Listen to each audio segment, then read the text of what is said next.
nyolon bitek urung ulama memandum yang daya-daya ni jaga anak santri bergak sampai diilangnya lele gure inan.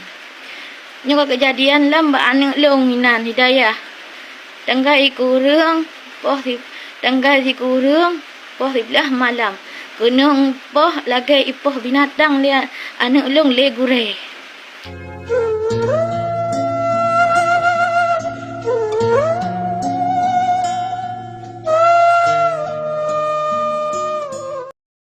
Assalamualaikum warahmatullahi wabarakatuh.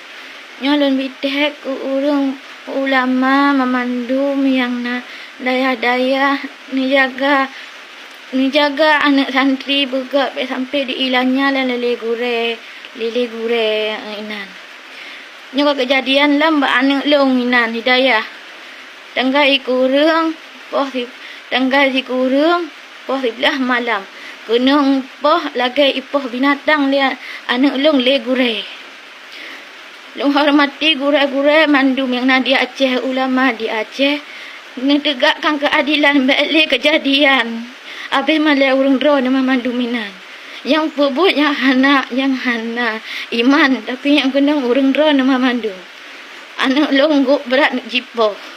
Tapi long hana lapor pak polisi. Long tupu sebab berulama mandum di Aceh. Long harap pihak-pihak yang bersangkutan lagi long jak baru long ngak cok anak pulang. Ni tegak keadilan dia urung drone memanduminan. Baik sampai mulang lamba anak orang lain.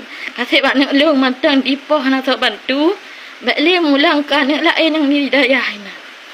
Baik gara-gara anak diik berat sabah wate. Pas wate duha kena hukuman poh sebelah malam. Kalau lewat bak hukuman kagupoh anak long kalau lagi gupoh binatang. Yang harapkan ke memandum dayah yang nak di Aceh. Beli kejadian lagi nyanli. Malata ulama Aceh punya lagi anak bukat le urung. Dia tungku yang nasib iman lom. Ni jaga ulama le urung don yang nendepu agama. Bek ni pegang angkan habis male ulama memandum le urung don ni nah. Anak long mantang kubut. Anak terpantah je. Nepoh lagi nepoh binatang. Ni tanpa nepoh bau le. Ni tepoh ngaki.